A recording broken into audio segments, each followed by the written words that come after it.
복음과 진리를 전하는 방송 KBBS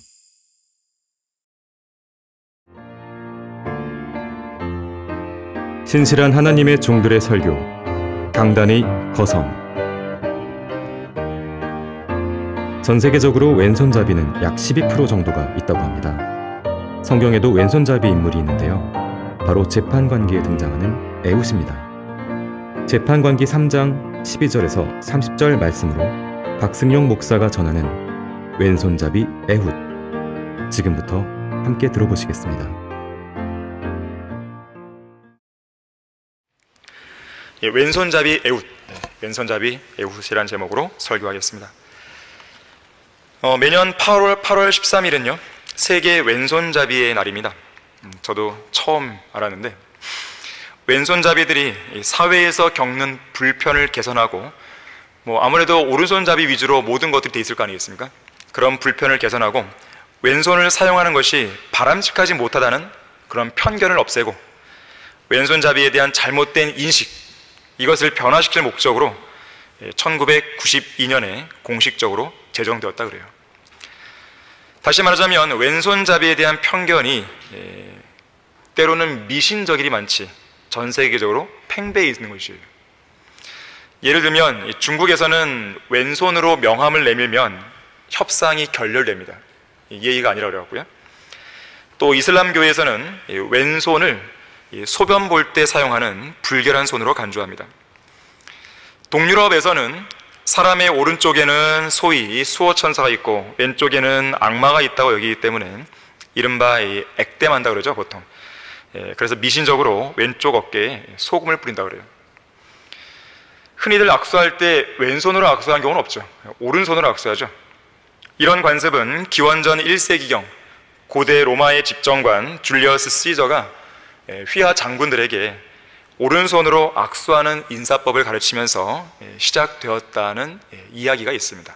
딱 확정적이진 않아요.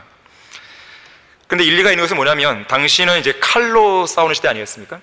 그래서 왼손잡이보다는 다 오른손에 칼로 싸우잖아요. 그래서 오른손에 칼이 있어야 되는데 그걸 내려놓고 서로 악수를 한다는 거는 서로 싸우지 말자, 나는 너에게 싸울 의향이 없다, 그걸 보여주는 거라 그래요. 그래서 오른손으로 악수하는 것이 평화의 몸짓이었다고 알려져 있습니다.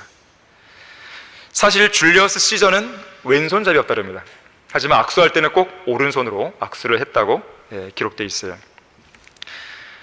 세간에 보니까 왼손잡이가 머리가 좋다는 이야기가 있는데 사실이 아니라고 합니다. 왼손잡이가 전 세계적으로 12% 내외밖에 안 되는 소수이다 보니까 왼손잡이 천재들이 상대적으로 유달리 부각되어 보일 뿐이라는 것이죠. 엄밀히 말하면 오른손잡이 가운데 천재가 훨씬 더 많다고 합니다. 기뻐하십시오.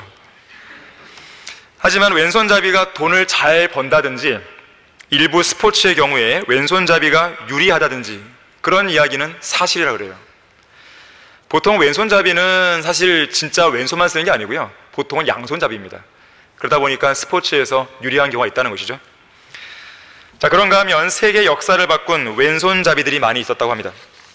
역사상 가장 강력한 정복자였던 알렉산더라든지, 100년 전쟁의 위기에서 프랑스를 구해낸 잔 다르크라든지, 나폴레옹, 영국의 빅토리아 여왕, 아이작 뉴턴, 아인슈타인, 퀴리 부인, 발명왕 에디슨, 레오나르도 다빈치, 미켈란젤로, 라파엘로, 베토벤, 안데르센, 자동차 신화를 낳은 헨리 포드, 홈런 왕으로 유명한 베이비 루스, 또 빌 게이츠.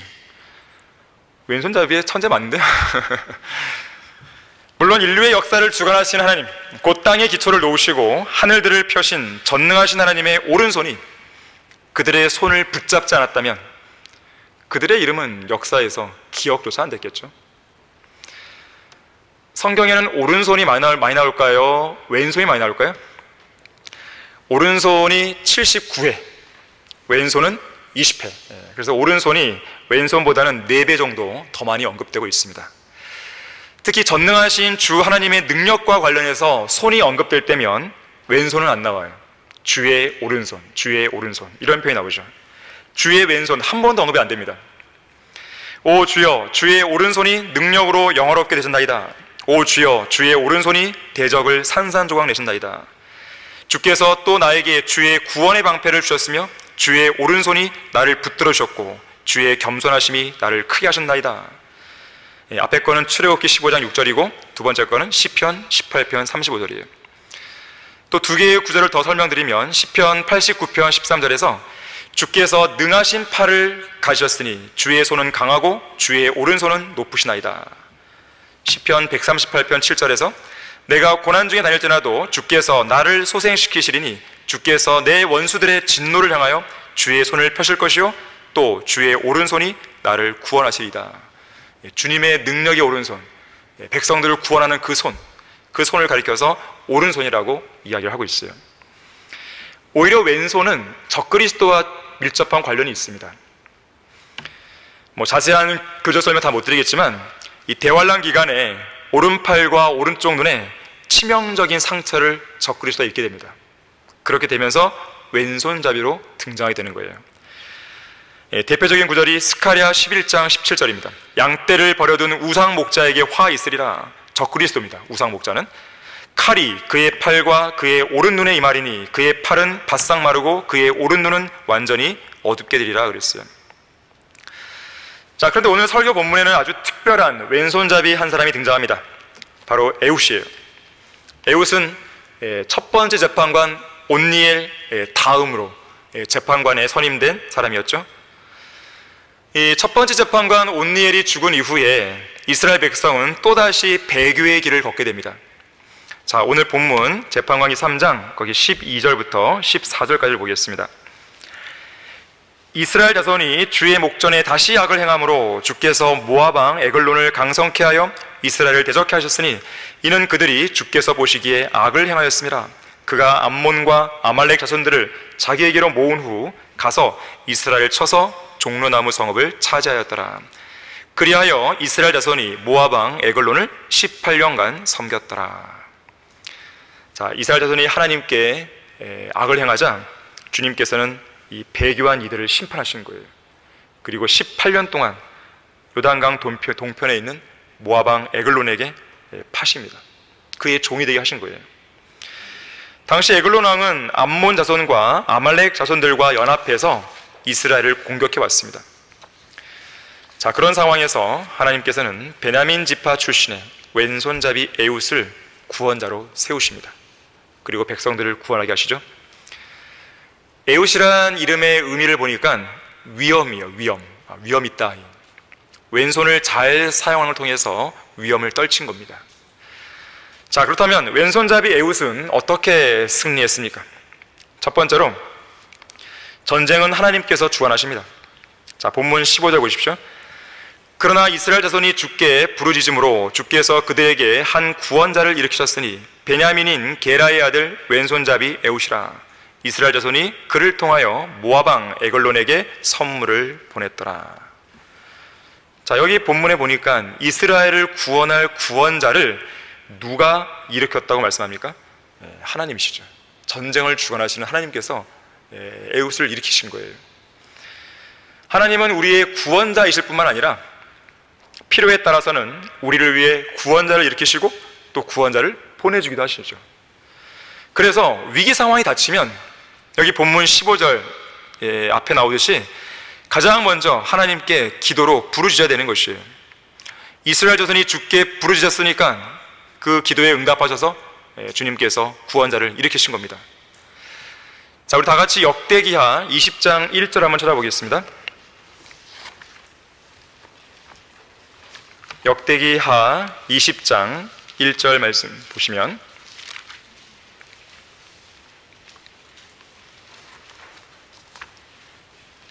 이 일 후에도 모압 자손과 암몬 자손과 암몬인들 외에 다른 족속도 그들과 더불어 여호사밧을 대항하여 싸우러 왔더라. 이 에웃의 시대와 비슷한 족속이 쳐들어왔죠. 모압이 주축입니다. 남왕국 유다에 여호사밧 왕이 통치하고 있었을 때의 사건입니다. 모압과 암몬 자손의 연합군이 쳐들어온 거예요. 그런데 2절에 보니까 이들이 큰 무리를 이끌고 들어왔다고 말합니다. 그야말로 위기 상황이에요.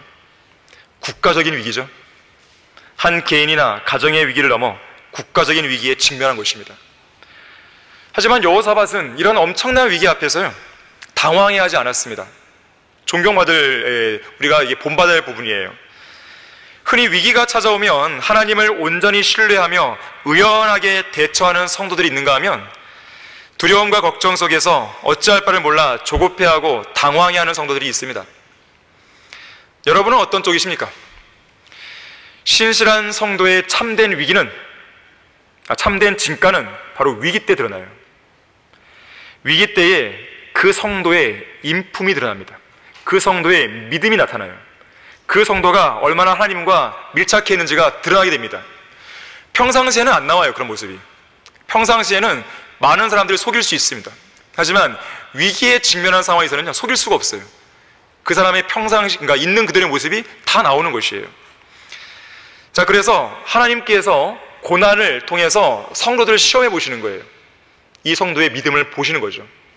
얼마나 하나님을 진짜로 사랑하시는 것인지, 얼마나 주님을 향해서 정말로 잘 섬기려고 하는 것인지, 순수한 동기가 있는 것인지, 아니면 다른 사람들 눈치 보느라 그냥 하는 것인지 고난을 한번 줘보시는 거예요. 그리고 확인을 해보시는 거죠. 자, 성도가 지닌 믿음의 참모습, 바로 위기 때 드러납니다.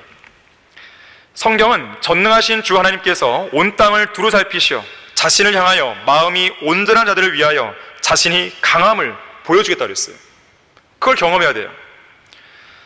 여호사밧은 이 국가적인 위기 속에서 하나님을 향한 온전한 마음을 품었습니다. 온전한 마음을 품었다는 말은 하나님의 도우심만을 바라봤다는 거예요. 주님만을 온전히 신뢰했다는 말입니다. 그래서 여호사밧은 국가적인 위기 앞에서도 당황하지 않았습니다. 그리고 온 유다에 금식을 선포합니다. 그러자 유다의 온 무리가 모든 성읍에서 나오기 시작해요. 함께 모이는 거죠. 그리고 주님을 찾고 주님의 도움을 구하며 하나님께 간절히 부르짖습니다. 기도를 드리는 것이에요. 이 위기 속에서 그들의 마음이 하나가 되어서 오직 주님만을 향해 눈을 들어 올린 것입니다. 자, 거기 역대기야 20장 12절 13절 보세요. 이렇게 기도하죠. 오 우리 하나님이여, 주께서 그들을 심판하지 않으시나이까? 우리에게는 우리를 치러온 이 큰 무리를 대적할 힘도 없고 어찌할 줄도 알지 못하나 우리의 눈이 주께 있나이다 하더라. 온 유다가 그들의 어린아이들과 아내들과 자녀들과 함께 주 앞에 섰더라. 자, 왕을 중심으로 어린아이부터 시작해서 온 유다 백성들이 하나가 되어 주님을 바라보고 서 있는 것이죠. 합심해서 기도하는 거예요. 자, 혼자 기도할 때보다 함께 기도하는 것이 그만큼 힘이 더 배가가 되는 것입니다. 기도의 삼겹줄이 필요한 것이죠. 왜 우리가 수요 기도회 때 기도 제목을 내놓고 기도하겠습니까? 혼자 하는 것보다 함께 기도할 때 더 잘 응답될 수 있는 거예요. 자, 이렇게 여호사밧과 백성들이 하나님께 기도했을 때 주님께서는 야하시엘을 통해서 이렇게 응답하십니다. 자, 이어지는 15절 보세요. 그가 말하기를 온 유다와 너희 예루살렘 거민들과 너 여호사밧 왕아, 너희는 경청하라. 주가 너희에게 이같이 말하노라. 이 큰 무리로 인하여 너희는 두려워 말고 놀라지 말라. 이는 싸움이 너희에게 속한 것이 아니라 하나님에게 속하였습니다. 자, 국가적인 위기를 초래한 이 전쟁이 하나님께 속했다고 말씀하는 거예요. 다윗 왕도 전쟁은 주님의 것이라고 말한 적이 있습니다. 하나님께서는 모든 전쟁을 주관하셨어요. 그것이 영적인 전쟁이든 물리적인 전쟁이든 다 마찬가지예요. 지금 러시아와 우크라이나 간의 그 전쟁도 마찬가지예요. 모든 전쟁을 주님께서 주관하시는 겁니다. 그래서 전쟁은 하나님께서 이 땅에서 죄인들에 대해서 내리는 심판인 거예요. 자, 그런데 마귀는 전쟁이 주님께 속해 있다는 것을 가리기 위해서요, 사람의 수라든지 육신의 무기라든지 군대의 규모라든지 이런 것들을 우리 눈앞에 제시하죠. 그리고 우리가 낙심하게 만들죠. 두려움과 놀람에 사로잡히게 만들죠. 하지만 전쟁은 하나님의 능력으로 하는 것이지 사람의 수로 하는 게 아닙니다. 그랬으면요, 사람의 수로 했으면 우리는 이미 이 사역을 포기했어야 돼요. 그렇잖아요. 게임이 안 되잖아요. 이 땅에 8만 개의 교회들과 어떻게 싸우겠어요? 지는 것이죠. 그들한테 뭐 편승하거나 교단에 가입하거나 그래서 되는 것이죠. 하지만 우리는 그럴 이유가 없죠. 그럴 필요도 없고. 그것으로 우리가 싸우는 게 아닙니다. 하나님께서 과연 그 교회와 함께 하느냐 안 하느냐, 그걸 보고 싸우는 것이죠. 우리는 우리의 전쟁 무기는 육신적인 것이 아닙니다. 하나님을 통해 견고한 요새들을 무너뜨리는 능력이라고 그랬어요. 그래서 믿음이 필요한 겁니다. 하나님의 능력으로 싸워 이기고 위기 상황을 극복하기 위해서는 믿음이 필요한 거예요. 그래서 다윗은 이렇게 고백합니다. 하나님 안에서 내가 주의 말씀을 찬양하리니 내가 나의 신뢰를 하나님께 두나이다. 나는 육체가 내게 행할 수 있는 것을 두려워하지 아니하리다. 100만 대군이 오든 200만 대군이 오든 관계없다 이거예요. 그러한 육체가 몇 명이 모였든 관계없이 그들이 나에게 해할 수 없다는 거죠. 하나님 앞에서 까불지 말라는 거예요. 여호사밧의 믿음도 다윗과 똑같아요. 거기 20절 말씀 보세요. 백성들이 아침에 일찍 일어나서 특호와 광야로 나가니라. 그들이 나가고 있는데 여호사밧이 서서 말하기를 오 유다와 너희 예루살렘 거민들아 내게 들으라. 너희는 주 너희 하나님을 믿으라. 그리하면 너희가 견고하게 되리라. 그의 선자들을 믿으라. 그리하면 너희가 성공하리라 하더라고 그랬어요. 여기서의 성공이 뭐겠습니까? 전쟁에서의 승리죠. 하나님을 믿으라는 거예요. 그러면 견고해집니다. 그리고 하나님의 선자를 믿으라는 것이죠. 아까 야하시엘이 하나님의 말씀을 들고 온 거 아니겠습니까? 걱정 말라고, 두려워 말라고, 이 큰 무리 때문에 놀라지 말라고. 싸움은 너에게 속한 것이 아니라 하나님에게 속한 거라고. 이 선자의 말을 믿어야 되는 것이죠. 그래야 용기가 나죠. 제2차 세계대전 당시에 프랑스가 독일의 나치 군대에 패하게 됩니다. 당시 영국은 프랑스를 돕기 위해서 군대를 보냈어요. 29만의 대군이 파병됩니다. 하지만 독일 군대의 공격에 속수무책이었어요. 결국 아무런 결실도 얻지 못하고 프랑스를 도와주지 못했어요. 그리고 영국으로 되돌아가기 위해서 도버 해협 쪽으로 도망치고 있었습니다. 그때 히틀러는 도망치는 영국 군들을 이참에 아예 전멸시키기 위해서 때를 기다리고 있었어요. 바로 이 위기의 때 영국 왕 조지 5세는 이 위기의 국면을 타개하고자 하나님께 의탁했습니다. 그리고는 영국 전역에 기도의 날을 선포하면서 어떻게 하든지 위기에 빠진 이 영국 군대를 건져주시라고 하나님께 기도합시다 그랬어요. 국민들에게. 그러다 놀라운 기적이 일어났습니다. 독일 군대 진영에서는 갑자기 큰 폭풍우가 일어났어요. 비행기 한 대조차 뜰 수 없었고 비가 너무 많이 와서 전차 한 대조차 움직일 수 없었다 그래요. 하지만 같은 시간에 영국 군대 쪽에서는요, 신속하게 건너야 할 그 도버 해협이 너무나 잔잔하고 너무나 고요했다릅니다. 거울같이 맑아서 수많은 배가 신속하게 29만 명의 영국 군대를 무사히 영국 본토까지 옮겼다 그래요. 미국의 초대 대통령 조지 워싱턴은 말합니다. 전능하신 하나님께 기도하는 것이 국가의 의무라고 강조하면서 이렇게 말해요. 전능하신 하나님의 섭리를 인정하고 그분의 뜻에 순종하며 주님의 보호하심과 은혜를 겸손히 간청하고 기도하는 것은 국민 전체가 해야 할 마땅한 의무입니다. 우리나라에도 이런 대통령이 나오면 얼마나 좋을까요? 미국의 제15대 대통령 제임스 뷰캐넌 대통령이 이렇게 말했습니다. 1860년 12월 14일에 국가적인 기도의 날을 선포하면서 이렇게 말해요. 현재 우리가 겪고 있는 이 재난과 위기의 때에 우리 조상들의 하나님이 아니고서야 도대체 누구에게 우리를 구해달라고 의존할 수 있겠습니까? 주님의 전능한 팔만이 우리가 저지른 범죄와 어리석음이 가져온 이 끔찍한 결과로부터 우리를 구원해 줄 수 있습니다. 자, 우리는 국가가 위기에 처했을 때 정광훈 목사나 그를 추종하는 거듭나지 않은 교인들처럼 광화문 집회로 달려가지 않습니다. 그곳에서 예배를 드린답시고 헌금을 내지도 않고 헌금을 걷지도 않아요. 또한 우리는 촛불을 들지 않습니다. 국가를 향해 시위하는 행렬에 참여하거나 투쟁도 안 하죠. 다만 우리는 골방으로 들어가서 간절히 기도할 뿐입니다. 기도는 그 어떤 인간의 노력보다도 엄청난 힘과 능력을 발휘합니다. 기도를 통해 역사하시는 하나님의 능력을 믿으셔야 돼요.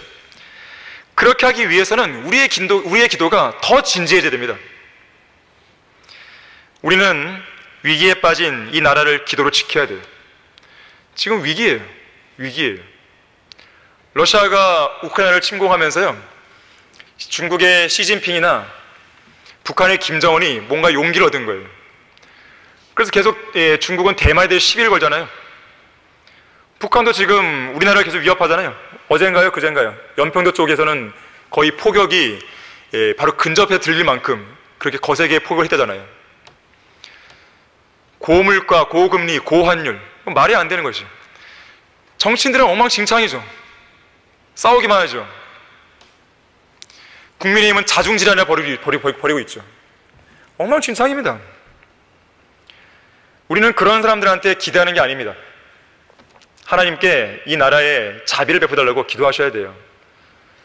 이 나라는 진작 망했어도 한참 전에 망했어야 되는 것이에요. 이렇게 극심한 죄가 있는데 왜 안 망하겠습니까? 하나님께서 자비를 베풀어 주신 것입니다. 우리는 그 자비를 계속 베풀어달라고 기도하셔야 돼요. 그리고 이 땅에 성경대로 믿는 사람들을 기억해달라고, 우리를 보호해달라고 기도하셔야 되는 거예요. 신명기 4장 7절에서 이렇게 말씀합니다. 주 우리 하나님께서 우리가 주께 부르짖는 모든 일에 가까이 계심과 같이 하나님께서 그처럼 가까이 하시는 그렇게 위대한 민족이 어디 있느냐 그랬어요. 주님께 부르짖는 모든 일에 하나님은 가까이 계시는 거예요. 그러한 성도들이 많으면 많을수록 그 민족은 하나님의 보호를 받는 거겠죠. 여러분의 기도가 매우 중요한 때입니다. 우리는 이 나라를 기도로 지켜야 되고, 눈물 어린 기도가 깃들어 있는 복음 전파를 통해서 지옥을 향해 내리막길을 내달리는 이 나라 불쌍한 5천만 명의 국민들을 구출해내야 되는 것이죠. 주님께서 가까이 하시는 위대한 민족은 기도하는 민족입니다. 우리는 기도의 의무를 소홀히 함으로써 하나님께서 가까이 하시길 싫어하는 그런 민족이 되어서는 안 됩니다. 이 땅의 희망은 다른 데 없어요. 예수 그리스도를 믿고 있는, 성경대로 믿는 그리스도인입니다. 다른 데 있는 것이 아니에요. 하나님께서 이 땅, 이 나라에서 누구를 과연 보시고 누구에게 주목하시겠습니까? 8만 개의 그런 교회들이겠습니까? 그렇지가 않잖아요. 정말로 바른 성경을 지키려고 하고 그 성경대로 믿고 실행하려고 하고 어떻게 해서든지 복음을 전하려고 노력하고 그러한 성도들을 하나님께서 지켜주려고 하시죠. 바로 이 자리에 있는 여러분들을 하나님께서 보호해 주시는 것입니다. 기도에는 하나님과 사람을 움직이게 하는 가장 강력한 힘이 있어요. 여러분이 절대로 해결할 수 없는 그 어떤 문제라도 기도는 해결할 수가 있는 거예요. 하나님께서 움직이시는 겁니다. 왼손잡이 에웃은 어떻게 승리했습니까? 두 번째로 하나님께서는 왼손잡이 에웃에 단검을 쓰셨어요. 단검. 본문 16절, 17절 보시면 에웃이 양날이 선 한 큐빗 되는 단검을 만들어 그의 오른쪽 다리 옷 속에 그것을 찼더라. 그가 모압 왕 에글론에게 선물을 가져왔는데 에글론은 심히 비만한 사람이더라. 자, 단검은 하나님의 말씀을 상징합니다. 원수인 마귀를 대적하고 물리칠 수 있는 무기는 강력한 진리의 말씀이에요. 성경 말씀에는 없어요. 재판관기 3장 31절에서는 세 번째 재판관 샴갈이 소를 모는 막대기를 가지고 필리스타인 600명을 죽인 사건이 나오죠. 소몰이 막대기. 소몰이 막대기 그러면 되게 우스운 무기 같지만요, 그렇지 않습니다. 두께가요 5에서 7cm고요 길이가 2.5m예요 단단한 막대기입니다. 상당히 무시무시한 무기가 될 수 있어요. 자, 이 막대기 역시나 하나님의 말씀을 상징합니다. 단검처럼. 또 재판관기 4장에 보게 되면 야엘이란 여인이 시스라의 머리에다가 못을 박아버리죠. 그녀가 사용한 못은 장막못이었어요. 역시 진리의 말씀을 상징해요. 막대기, 단검, 못. 우리 다 같이 전도서 12장 10절 11절 보겠습니다.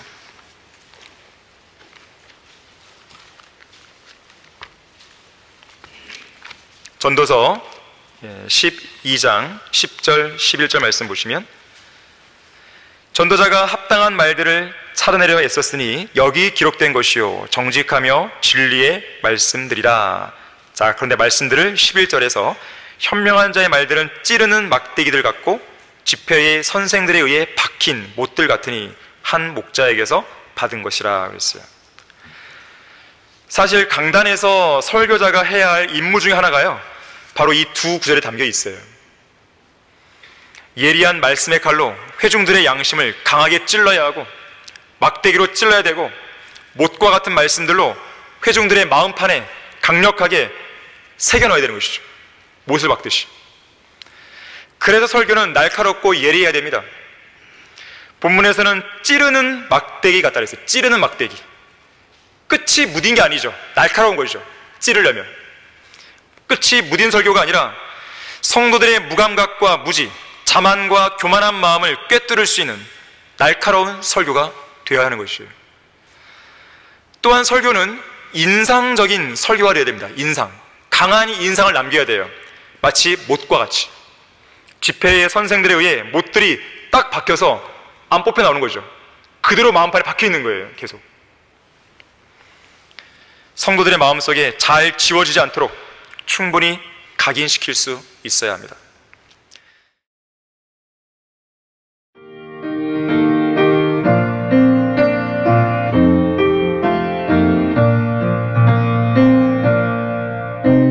복음과 진리를 전하는 방송 KBS. 그렇게 하려면 하나님의 말씀에 기반을 둬야 돼요. 두 번째는 쉽고 명확하고 이해하기 쉬운 말로 설교해야 됩니다. 하나님의 말씀은 단순하잖아요. 진리의 말씀은 복잡한 게 아니에요. 단순합니다. 그래서 복잡한 문장을 써가는 설교자는요, 설교를 잘 못하는 거예요. 프랑스의 시인이자 소설가인 빅토르 위고는 그의 작품 레미제라블에서 어떤 문장의 경우에 하나의 문장에 823개의 단어를 썼어요. 엄청 복잡한 문장이죠. 어떤 유명한 설교자는요, 가끔씩 한 문장에 1분이나 걸리는 그런 긴 문장을 쓰기도 합니다. 1분 동안 듣고 있다 다 까먹어버리죠. 자, 아무리 잘 다듬어지고 문법적으로 손색이 없는 문장이라도 그 문장이 너무 길면 회중이 그 문장을 듣고 따라가기가 힘들어지게 되어 있어요. 또한 쉬운 단어들을 써야 돼요. 쉬운 단어. 복잡한 신학적 용어를 쓰면 안 됩니다. 누구나 그 의미를 알아들을 수 있는 쉬운 말을 써야 되는 거예요. 그래야 그 못으로서의 역할을 다할 수 있는 거예요. 굳이 어렵고 현학적인 말로 설교해야 할 이유가 없죠. 예를 들면 이런 거예요. 여러분은 그 반짝반짝 작은 별이라는 제목의 동요를 알잖아요. 가사가 이거죠. 반짝반짝 작은 별, 아름답게 비치네. 동쪽 하늘에서도 서쪽 하늘에서도 반짝반짝 작은 별, 아름답게 비치네. 근데 만약 누군가가 이 간단하고 쉬운 동요를 과학 용어를 써서 이렇게 부른다고 생각해 보세요. 번쩍번쩍 항성들이여, 그 밝기가 몇 등성의 밝기인가. 방향도 분간하기 어려운 높고 드넓은 우주공간에서 탄소 불꽃 같은 화려한 빛을 비추고 있도다. 동심이 콱 사지죠, 그냥. 아무런 감흥이 없죠.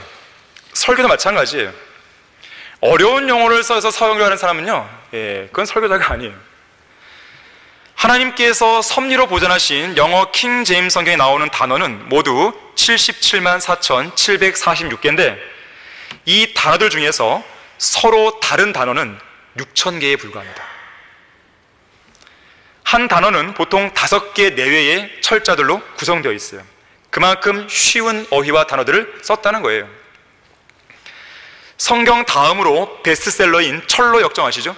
철로 역정도 쉬운 문장들을 썼습니다. 영국의 극작가 셰익스피어도 그의 모든 문학적인 재능을 표현하는 데 있어서 2만 단어만 필요했다 그래요.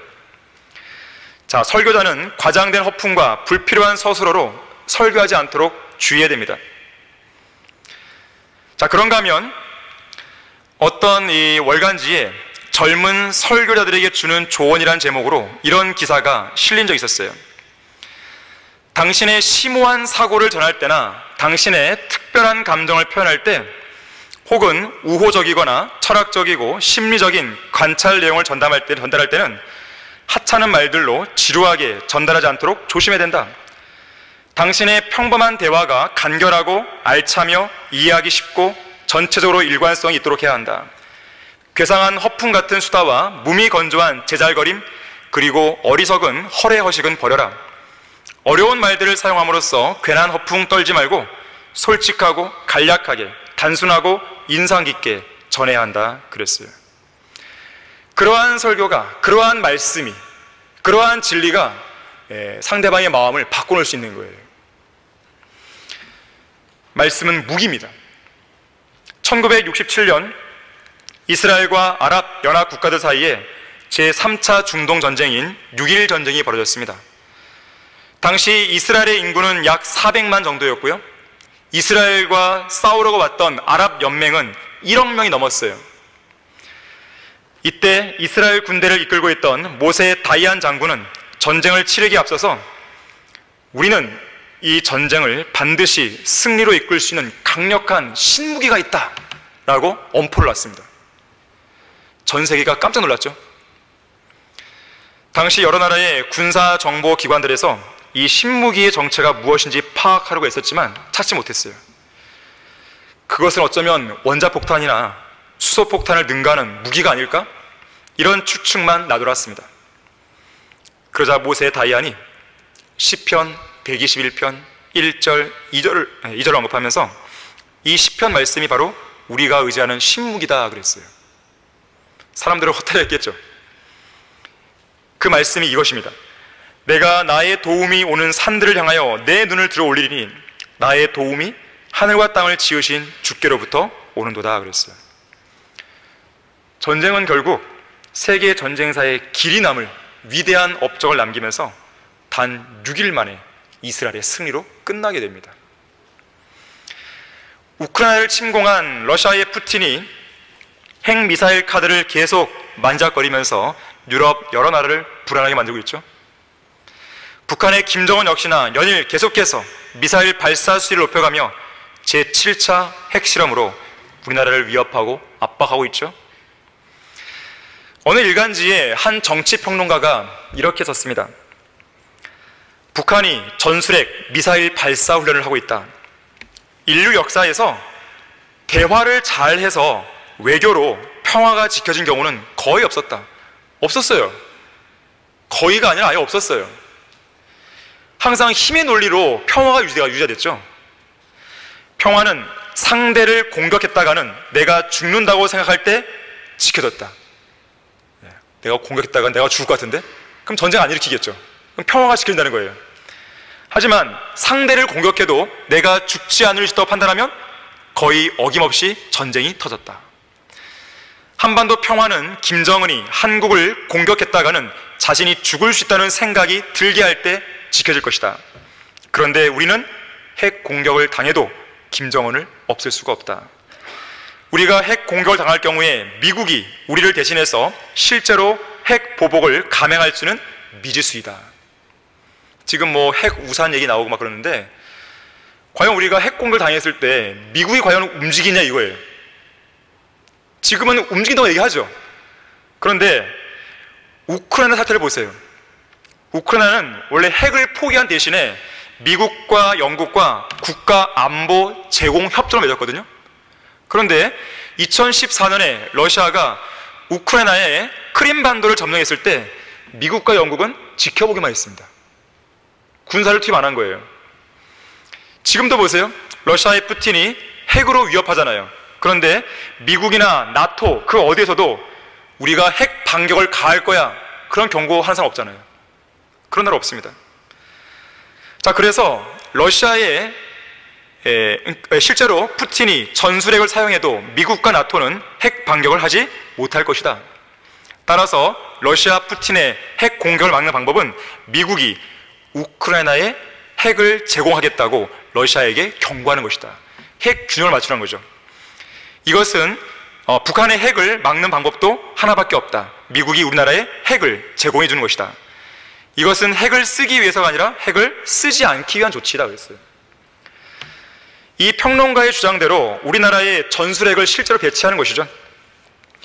그래서 그렇게 해서 북한과 핵 균형과 힘을 맞추는 것이 가장 현실적이고 지혜로운 대안이에요, 사실은. 하지만 그렇게 한다 해도 그것이 근본적인 대안이 될 수가 없어요. 왜냐하면 공멸할 수도 있기 때문에. 사실상 인간적인 어떤 방법도 근본적인 대안이 안 됩니다. 오직 하나님께서 이 나라에 자비를 베풀어 주시고 이 땅에 살고 있는 성경대로 믿는 그리스도인을 보호해 주셔야 되는 거예요. 그래서 우리 성경대로 믿는 그리스도인들은 이 위기에 빠진 이 나라를 위해서 기도를 해야 됩니다. 전도서 9장 18절에서는 지혜가 전쟁의 무기들보다 나으나 한 명의 죄인이 많은 선을 파괴시키느니라. 지혜가 전쟁의 무기보다 나은 거예요. 지혜가 핵 무기보다 나은 것이죠. 지혜가 핵 균형보다 나은 것이에요. 그 지혜는 어디서 얻을 수 있습니까? 하나님을 두려워하는 것이 지혜의 시작이에요. 반대로 한 명의 죄인이 많은 선을 파괴시킵니다. 지금 누가 그러고 있습니까? 푸틴과 김정은이죠. 이 두 명의 죄인이 많은 선을 파괴시키고 있는 거예요. 우리는 그 자들을 사탄에게 넘겨달라고 기도해야 됩니다. 막이 들린 이 두 명의 미친 독재자는 자기들의 생명의 호흡을 주관하고 계신 분이 하나님이라는 것을 모르죠. 하나님께서 지금 당장 그들의 목숨을 거두어셔서 지옥의 불길로 던져버릴 수 있다는 것을 모른 채 겁도 없이 까불고 있는 거예요. 핵만 가지면 모든 게 다 되는 걸로 알고 있어요. 그 핵이 어떤 고장으로 인해서 그 나라에 터지면 어떡할래요? 그렇지 않겠다는 보장이 있을까요? 옛날 체르노빌 보세요. 체르노빌. 왜 그런 일들이 벌어질까요? 하나님께서 하시는 거예요. 심판하시는 겁니다.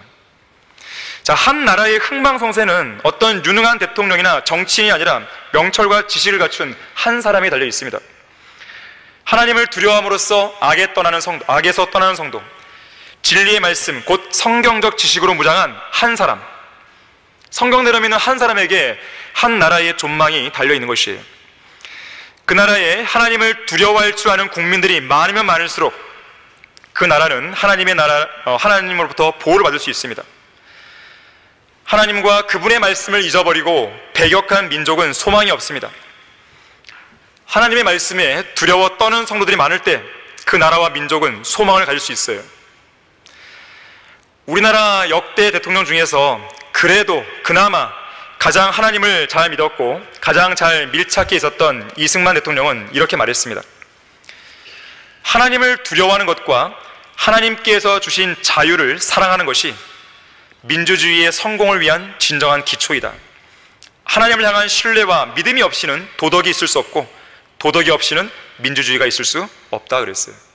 하나님을 두려워야 되는 것이죠. 왼손잡이 에웃은 어떻게 승리했습니까? 세 번째로, 왼손잡이 에웃은 적들의 수장 에글론의 배 안으로 단검을 깊숙이 찔러 넣었습니다. 어설프게 찌른 게 아닙니다. 아주 깊숙이. 자, 본문 18절에서 22절을 보겠습니다. 그가 선물을 바치면서 마치자 선물을 메고 온 사람들은 보냈으나 자기는 길갈 옆에 있는 채수장에서 돌아와 말하기를 오 왕이여, 내가 왕께 은밀한 용건을 가지고 있나이다 하니 왕이 조용히 하라고 말하자 자기 곁에 섰던 모든 사람이 그로부터 물러났더라. 에웃이 왕에게 나오니 왕은 혼자만을 위한 여름 접견실에 앉아 있더라. 에웃이 말하기를 나에게는 왕께 전할 하나님으로부터 받은 전갈이 있나이다 하니 왕이 그의 자리에서 일어나더라. 에웃이 왼손을 뻗어 그의 오른쪽 다리에서 단검을 꺼내어 왕의 배를 찌르니 칼자루도 칼날을 따라 들어가고 기름이 칼날에 엉키어 단검을 왕의 배에서 빼낼 수 없었으니 오물이 밖으로 나왔더라. 최초의 원본만이 영감을 받은 성경이라고 떠벌리는 성경 주석가들은 이 히브리어 단어를 계속 운운하면서 에웃이 왼손잡이였던 그 이유를 마치 어떤 질병이나 장애로 인해서 오른손을 사용할 수 없었기 때문이라는 설명을 답니다. 오른손에 뭔가 장애가 있기 때문에 왼손잡이였을 거야 한다는 것이죠. 왼손잡이 컴플렉스가 있다는 것인데, 자, 이것은 전혀 성경적이지 못한 해석입니다. 지금 에웃이 21절, 22절에서 아주 능수능란하게 단검을 휘두릅니다. 오른손에 장애가 있으면요, 그게 쉽지가 않습니다. 또한 재판관계에 등장하는 다른 왼손잡이들이 싸우는 그 실력을 감안하면 에웃이 오른손을 잘 쓰지 못하는 컴플렉스를 지녔다는 것에 대한 암시를 찾아볼 수 없어요. 우리 다 같이 재판관기 20장 15절 16절 한번 보겠습니다. 재판관기 20장 15절 16절이에요.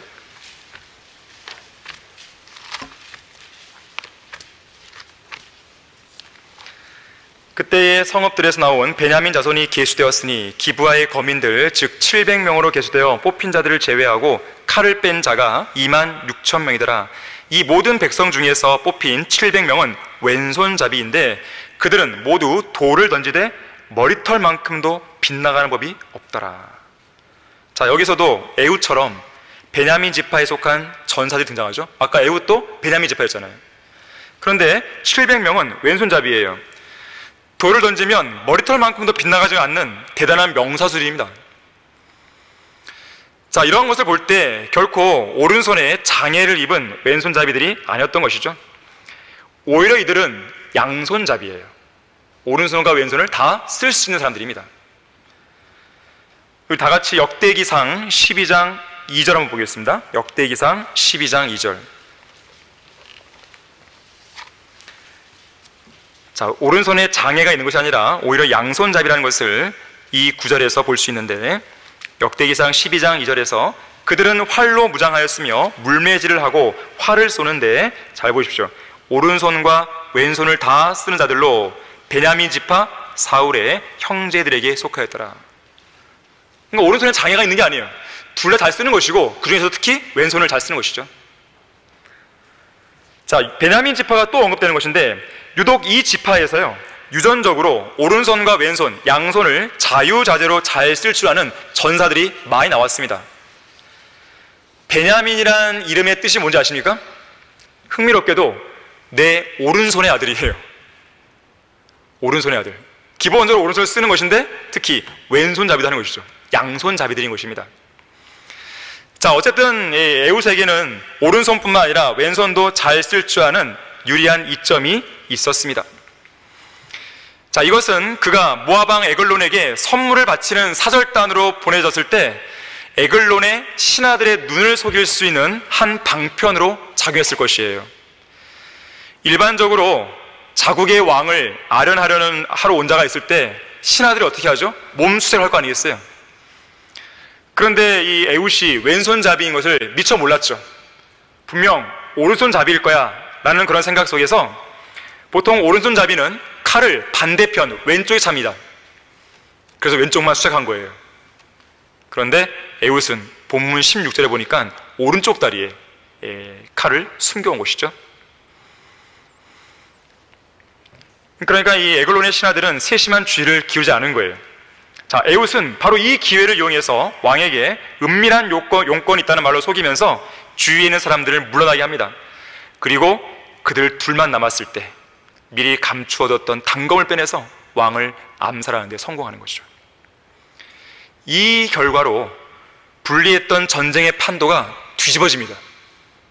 결국 1만여 명의 적들이 죽음으로써 모압은 항복하게 됩니다. 그 결과 무려 80년 동안 이스라엘은 안식했다고 29절과 3절이 말하고 있는 것이죠. 자, 영적 전쟁에서 적들을 제대로 찔러서 암살하려면 단검을 비롯한 영적 전쟁의 여러 무기들을 다루는데 노련해야 됩니다. 전장에서 어느 누구를 만나든지 말씀의 칼로 적을 단번에 제압할 수 있는 실력을 갖추어야 돼요. 단칼에 벤다는 말이 있잖아요. 그러기 위해서는 피나는 훈련이 필요합니다. 진리의 말씀을 부지런히 읽고 공부하고 묵상하고 올바르게 믿고 실행해야 되는 이유가 바로 여기에 있어요. 모세의 율법에 익숙했던 에스라처럼 성경 어느 구절을 펼쳐봐도 익숙할 수 있을 만큼의 성경 전문가가 되어야 됩니다. 우리가 영적 전장에서 만나는 적들은 매번 똑같은 적들이 아닙니다. 다양한 적들이에요. 그 수도 많습니다. 그 계약도 다양해요. 다양한 적들을 만나기 때문에 그 다양한 적들에 맞는 무기를 쓸 줄 알아야 돼요. 성경에는 다양한 무기들이 진열되어 있습니다. 문제는 내가 그걸 쓸 줄 아냐 이거예요. 오전 설교 시간에 그 농부, 늙은 나이 든 그 농부에게 했는데, 그 농부가 이야기했던 거짓 교리들 있잖아요. 이단 교리들. 그런 이야기를 들었을 때 여러분은 과연 그 중에서 몇 %나 대응해서 아, 이건 틀렸고 저건 틀렸고, 그것은 이 구절을 보니까 틀린 게 맞고 이렇게 할 수 있냐 이거예요. 할 수 있는 실력을 키워야 됩니다. 많이는 모른다 하더라도 단 하나를 알더라도요, 정확하게 알아서 그 부분을 바로잡을 수 있어야 돼요. 특히 어떤 무기라도 능란한 솜씨로 활용할 수 있어야 되는데, 애국과 같은 왼손잡이처럼 오른손과 왼손을 능숙하게 자유자재로 사용해야 됩니다. 머리털만큼도 빗나가지 않는 명사수의 실력을 발휘해야 돼요. 제가 신학교에서 이 학생들에게 특히 설교학 시간에 가르칠 때 교리적인 실수는 절대 하지 말라 그랬어요. 다른 건 실수가 있어도 어떻게 넘어갈 수 있다 하더라도 하지만 교리적인 실수는 치명적인 결과로 돌아올 수 있다는 거예요. 머리털만큼도 벗어나면 안 됩니다. 이 교리에 있어만큼은 정확해야 돼요. 여지가 없어야 됩니다. 모세는 여호수아가 칼날로 아말렉을 완전히 멸할 때까지 하나님의 막대기를 들고 있는 양쪽 손을 높이 들었죠. 여호수아는 아이성 전 거민들이 진멸될 때까지 무거운 창을 손에 들었죠. 그리고 앞을 향해 뻗고 있었죠. 켄인 헤벨의 아내 야엘은 왼손으로는 못을 잡고 오른손으로는 큰 망치를 들고 양손으로 시스라의 관자놀이에 못을 박아버렸죠. 기드온의 300용사를 보세요. 손에 든 항아리를 깨뜨렸을 때 왼손으로는 등불을 들고 오른손으로는 나팔을 불고 주의 칼이요 기드온의 칼이라고 외쳤죠. 바로 그때 하나님께서는 13만 5천 명에 달하는 미디안 대군이 자기네끼리 서로 싸우다가 자멸되도록 만듭니다. 사도 바울은 고린도후서 6장 7절에서 양손에 오른손과 왼손에 의의 병기를 들라고 말합니다. 오른손과 왼손에 전신 갑옷을 여기에 대비해 보면 오른손에는 칼, 말씀의 칼, 왼손에는 믿음의 방패, 이렇게 들고 싸워야 되죠. 양손 무기입니다. 칼로만 싸울 수 없죠. 방어도 하면서 싸워야 되는 것이죠. 의의 병기들로 적들의 공격을 막고 적들을 향해 찔러야 되는 것이죠. 찌를 때 제대로 찔러야 됩니다. 죄인들의 양심을 강하고 깊숙하게 찔러야 돼요. 비만한 에글로처럼 스스로 부요하다고 여기는 이 배교한 교회들의 미지근한 심장과 그들의 하나님인 배를 단번에 찔러야 됩니다. 그렇게 하게 되면 여러분은 전장에서 영적 전쟁의 판도를 바꿀 수 있는 훌륭한 군사가 되는 거예요. 어쩌면 여러분들 가운데서도 직장이나 대학생활 하는 가운데 혹은 가정에서 위축당해 있는 그런 성도가 있을지 몰라요. 너무나도 사탄의 공격이 거세고 위협이 크고 또 수적으로도 너무 열세니까 위축당해 있어서 단 한마디의 진리의 말씀도 못 전하는 그런 사람이 있을지 모릅니다. 자, 그러한 영적 판도를 바꿀 수 있는 방법은 딱 한 가지예요. 에글론을 찌를 때처럼 에웃이 한 번은 결단을 봐야 되는 거예요. 언젠가 한 번은 결정을 지어야 됩니다. 언제까지 계속 그럴 수는 없거든요. 결론을 맺겠습니다. 에웃은 20절에서 왕께 전할 하나님으로부터 받은 전갈, 곧 하나님의 메시지가 있다고 말하면서 단검으로 찔렀습니다. 자, 그렇게 찌르자 22절에서는 칼자루도 칼날을 따라 들어갑니다. 얼마나 깊숙이 찔렀으면요. 기름이 칼날에 엉키어 단검을 왕의 배에서 빼낼 수 없었고 오물이 밖으로 나왔다고 그랬어요. 자, 이것은 믿음의 선한 싸움을 싸우는 영적 전쟁에서 말씀이 어떤 능력을 지니고 있는지 보여주는 거예요. 하나님의 전갈, 하나님의 말씀, 이 말씀은 어떤 양날 가진 칼보다 더 예리한 칼로서 혼과 영 그리고 관절과 곳을 찔러 가르고 마음의 생각들과 의도들을 판별하는 것이죠. 옳고 그름을 구분하는 거예요. 그리고 그 안에 있는 더러운 오물들을 밖으로 쏟아내게 하는 것입니다. 거듭난 그리스도인에게는 에웃처럼 죄인들에게 전할 하나님으로부터 받은 전갈이 있습니다. 그게 뭡니까? 복음이죠. 영원히 꺼지지 않는 불못에서 영원히 고통받을 수밖에 없는 죄인들을 위해 십자가에서 피를 흘려 죽으신 예수 그리스도를 통해 하나님과 화해하라는 그런 메시지, 전갈을 받은 거예요.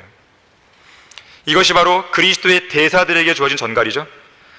복음 전파자든 성경 교사든 설교자이든 하나님의 말씀을 가진 사람이라면 누구나 죄인들을 향해서 말씀의 예리한 칼로 찌를 수 있어야 됩니다. 애우처럼 아주 예리하고 깊숙하게 찔러야 돼요. 선뜻 찌르기를 머뭇거리거나 어설픈 동작으로 찌르다가 말아서는 안 됩니다.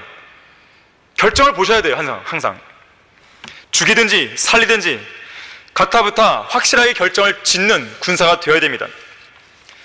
찰스 스펄전은 이렇게 말했어요. 1시간도 못 가서 다시 빠지고 마는 압정 10개, 100개 이상 꽂는 것보다 커다란 대못 하나를 단단히 박아서 그 끝을 때려 구부려 놓는 편이 100번 낫다고 했어요. 정말 잔인할 정도로 얘기한 거예요. 말씀을 전할 때에 그 사람의 심장에서 빠져나오지 못하도록 아예 단단히 박고 그리고 아예 구부려버리는 거예요. 그냥 뺀지 못 빼게.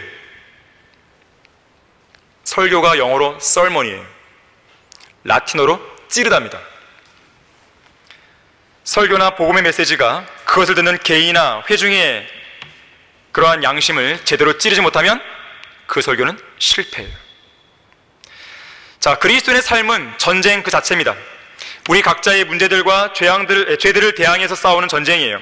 세상과 마귀 그리고 우리의 육신을 대적해서 싸우는 전쟁입니다. 우리는 아침에도 싸우고 점심에도 싸우고 저녁에도 싸우는 것이죠.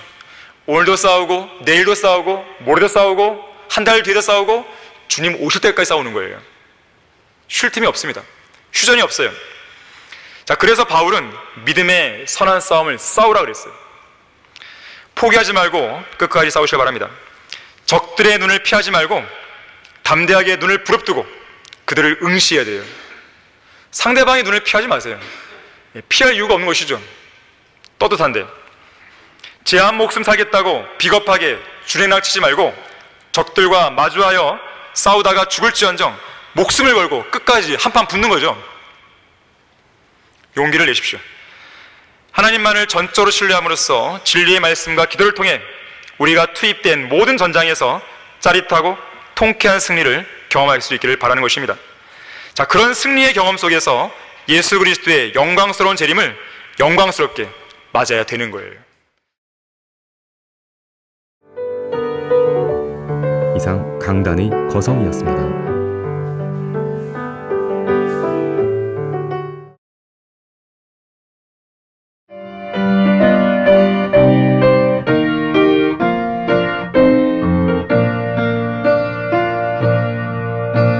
복음과 진리를 전하는 방송 KBS